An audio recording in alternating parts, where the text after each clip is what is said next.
네, 안녕하세요. 선목교회 성도님들, 따뜻한 봄 날씨에 하나님의 말씀으로 풍성한 하루 되시길 바랍니다. 2021년 3월 11일 목요일 큐티 방송을 시작하겠습니다. 제가 기도하겠습니다. 사랑의 하나님, 오늘도 감사합니다. 삶에 베푸신 기적과 같은 일들 앞에서 하나님께 감사하고 하나님을 믿는 사람들도 있지만 반대로 하나님을 거부하는 사람들도 있습니다. 우리 모두가 하나님께서 베풀어 주신 기적 앞에서 감사하는 사람들 되게 하소서. 예수님의 이름으로 기도합니다. 네, 우리 함께 찬송하시겠습니다. 찬송가 295장 큰 죄에 빠진 나를 함께 찬송하시겠습니다. 큰 죄에 빠진 나를 주 예수 건지사 그 넓은 품에 다시 품으신 은혜는 저 바다보다 깊고 저 하늘보다 높다. 그 사랑 영원토록 나 찬송하리라. 날로 더욱 귀하다. 날로 더욱 귀하다. 한이 없이 넓은 우리 주의 사랑 날로 더욱 귀하다. 옛날에 유대 땅에 주 예수 다닐 때 그 은혜 받으려고 큰 무리 모였네. 눈먼 자 병든 자를 다 고쳐주셨으니 나 같은 죄인까지 그 은혜 받도다. 날로 더욱 귀하다. 날로 더욱 귀하다. 한이 없이 넓은 우리 주의 사랑 날로 더욱 귀하다. 주 크신 사랑으로 만 백성 위하여 그 십자가의 고난 다 받으셨으니 그 속죄 받은 성도 큰 소리 함께 높여 온 천지 울리도록 주 찬송하리라. 날로 더욱 귀하다. 날로 더욱 귀하다. 한이 없이 넓은 우리 주의 사랑 날로 더욱 귀하다. 네, 하나님께서 오늘 우리에게 주신 말씀은 요한복음 11장 45절에서 57절까지의 말씀입니다. 마리아에게 와서 예수께서 하신 일을 본 많은 유대인이 그를 믿었으나 그 중에 어떤 자는 바리새인들에게 가서 예수께서 하신 일을 알리니라. 이에 대제사장들과 바리새인들이 공회를 모으고 이르되 이 사람이 많은 표적을 행하니 우리가 어떻게 하겠느냐.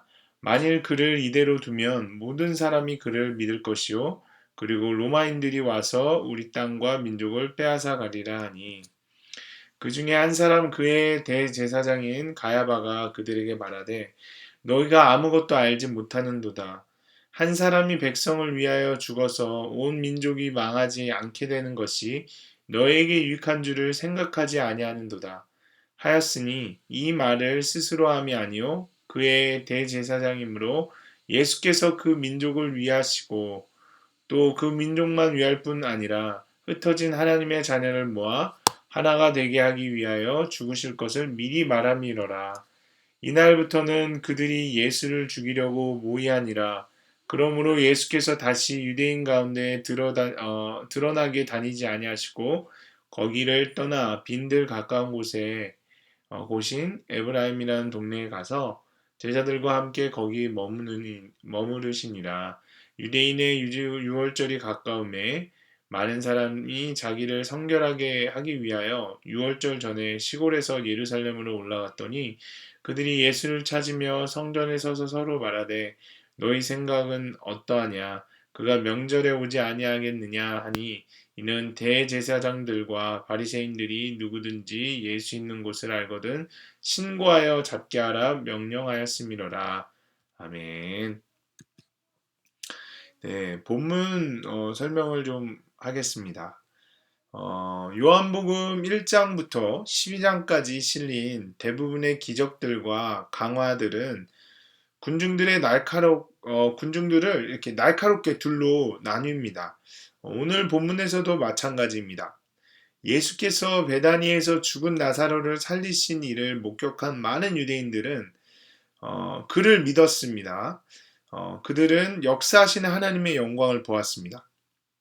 그러나 바리새인들에게도 간 다른 이들과의 어떤 그 뚜렷한 대조는 그들이 믿지 않았음을 시사합니다.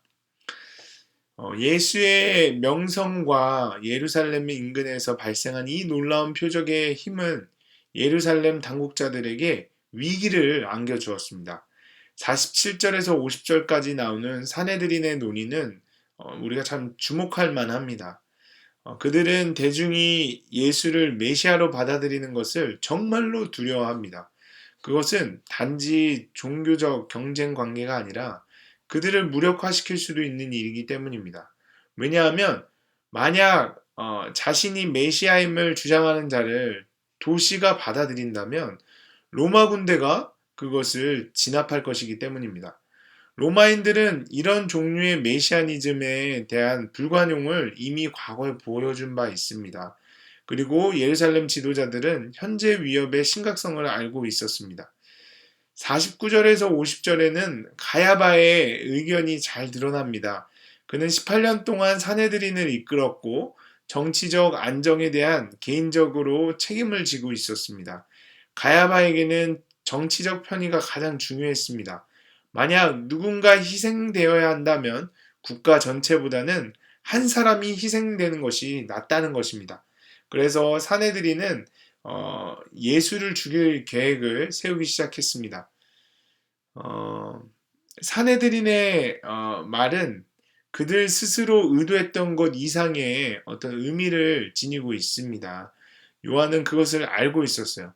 그래서 51절과 52절 보면 사내들인에서 나온 말들이 사실 어떤 진리성을 내포하고 있다는 것을 알 수 있습니다. 첫째, 결국 로마인들이 와서 도시와 성전에 대해 심판을 내릴 것입니다.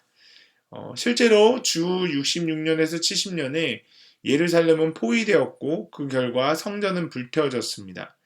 둘째, 가야바는 자신이 인식하지 못한 방식으로 옳았다는 것을 볼 수 있습니다. 예수는 나라의 유대 나라를 구원하기 위해 죽을 것입니다. 여기서 뭐 부지 중에 나온 예언이긴 하지만 이것은 십자가를 가리키고 있습니다. 왜냐하면 유대교가 필요로 하는 구원은 로마보다는 예루살렘의 영적 위기와 상관된 것이기 때문입니다. 자, 52절에 구원받은 자녀들은 흩어진 하나님의 자녀들입니다. 요한이 여기서 지칭하는 것은 우리는 이방인들인 것을 알 수 있습니다. 예수님에 대한 공식화된 위협은 그로 하여금 조심스러운 정치적 행동을 하도록 만들었습니다. 예수님은 이제 더 이상 공적인 인물로 활동하실 수 없었어요. 그것은 너무 위험했기 때문입니다. 그분은 자신이 영광 받을 때를 아십니다. 예수님은 그 어떤 것도 자신의 사명을 방해하는 것을 용납하지 않으실 것입니다. 예수님은 즉시 에브라임으로 이동하셨고 이곳은 사내들인으로부터 안전했습니다. 전통 유대인으로서 예수님은 유월절과 같은 순례 축제에 매년 참석해야 한다는 규율을 신실하게 지켰을 것입니다. 사람들은 전국에서 이 축제에 참여하기 위해 예루살렘을 향해 몰려들었습니다. 그들은 예수님의 거취에 대해 궁금해했습니다. 분명 예루살렘 사람들은 틀림없이 죽은 나사로가 살아났다는 그 이야기를 퍼뜨렸을 것입니다. 그리고 사람들은 종교 당국자들의 의도에 대해서도 열심히 이야기를 나눴을 것입니다. 예수님의 체포에 대한 이야기가 공공연하게 이제 나돌았을 것입니다.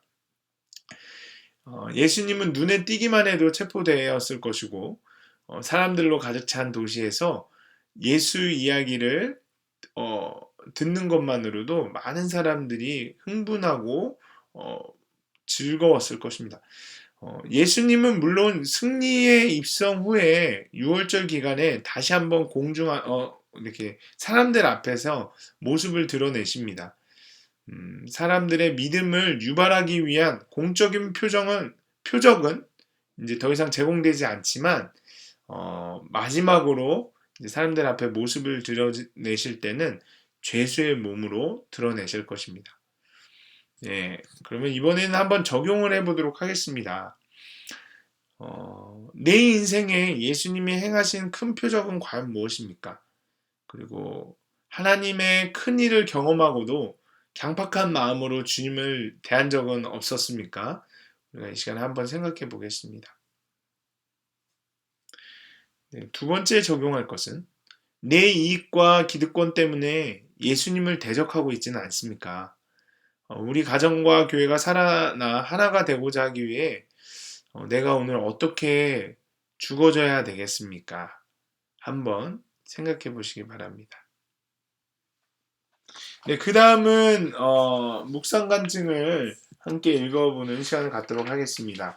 오늘 묵상 간증은 71쪽의 유병철 씨의 글입니다. 얼마 전 주말 오전에 늦게 일어나서 침대에서 쉬고 있는데 병철 씨 큐티인에 간증 써요? 라는 SNS 메시지를 받았습니다. 몇 년 전 퇴사하고 해외로 이민 간 회사 선배에게 온 것이었습니다. 순간 잠이 확 달아나면서 침대에서 벌떡 일어났습니다. 선배가 다니고 있는 이민교회 목사님이 목회자 세미나를 통해 큐티인을 접하신 뒤 그 교회에서도 사용하고 있는데 선배가 거기서 제 간증문을 보고 연락한 것입니다. 처음에는 선배가 그 먼 나라에서 큐티인을 본다 하니 정말 놀라웠습니다. 하지만 그런 놀라움도 잠시 창피함과 당황스러움이 물밀듯 몰려왔습니다. 저는 그동안 저의 회사 내에서의 사건과 관계에 대한 내용으로 간증문을 써왔습니다. 선배가 이미 퇴사하긴 했지만 회사와 관련된 사람이 제 간증을 읽는다는 사실이 좀 부끄러웠던 것입니다. 그래서 선배에게 창피하니까 이거 선배만 알고 있어요 라고 부탁했습니다. 그러고 나서 앞으로 간증을 쓸 때는 웬만하면 회사에서의 일을 쓰지 말고 이제는 가명을 써야 하나 고민이 되었습니다. 또 만약 회사 동료가 내 간증을 보면 교회 안팎의 삶이 다르다고 판단할 수도 있겠다는 생각이 들면서 급기야 이제 그 간증 그만 쓰고 싶다는 유혹이 몰려왔습니다. 그리고 지금까지 여러 번 간증을 썼으니 이제 그만할 때도 됐잖아 하는 생색도 올라왔습니다. 그런데 마리아에게 와서 예수께서 하신 일을 본 많은 유대인이 그를 믿었으나 그 중에 어떤 자는 바리새인들에게 가서 예수께서 하신 일을 알리니라는 말씀을 묵상하다가 지금 큐티운을 통해 예수님이 하시는 일이 전 세계에 전해지고 있는데 정작 이곳에 간증을 쓰면서도 기쁜 소식에 동참하지 못하고 있는 저의 모습이 깨달아졌습니다. 또 간증 쓰는 게 창피하니 그만하고 싶다는 저의 마음이 꼭 예수님을 죽이려고 모의하는 바리새인들과 같아 회개가 되었습니다. 그 주 주일 예배에서 하나님의 택정함을 입었지만 그것을 잊고 살아온 것을 회개하시는 부목사님의 설교를 듣고 저 또한 큐티인 간증자를 불러주신 것이 하나님 구원을 위해 하나님이 택정하신 사건인데 제 이기심 때문에 생색낸 것을 회개하게 되었습니다. 이런 상황을 교회 속으로 리더 모임에서 나누니 많은 리더분의 권면과 체유를 받았습니다. 그러자 마음에 평안함이 생겼고 구원의 일을 위해 작게라도 쓰임받는 것이 어느덧 제게 기쁨으로 다가왔습니다. 전혀 생각지 못한 지체를 통해 제가 예수께서 하신 일을 알리는 통로로 쓰이고 있다는 것을 깨닫게 해주시고 그 일로 기쁨과 사명감을 회복해 주신 하나님 감사합니다. 네, 그렇게 말씀하시면서 이렇게 적용하셨습니다. 고난 가운데 힘들어하는 회사 사람들을 위해 기도하며 큐티인을 선물하겠습니다. 코로나19 여파로 큐티인 배송이 어려운 이민교회의 큐티 사역을 위해 기도하겠습니다. 네, 여러분들도 한번 묵상 간증을 읽어보시고 또 이것을 나누는 그런 기회를 가졌으면 좋겠습니다. 네, 오늘 큐티도 수고하셨습니다. 그럼 제가 기도하고 마치도록 하겠습니다. 사랑의 하나님 감사합니다. 예수님의 표적을 보고 많은 유대인들이 믿었지만 오히려 예수님을 죽이려는 음모가 시작되었음을 기억합니다.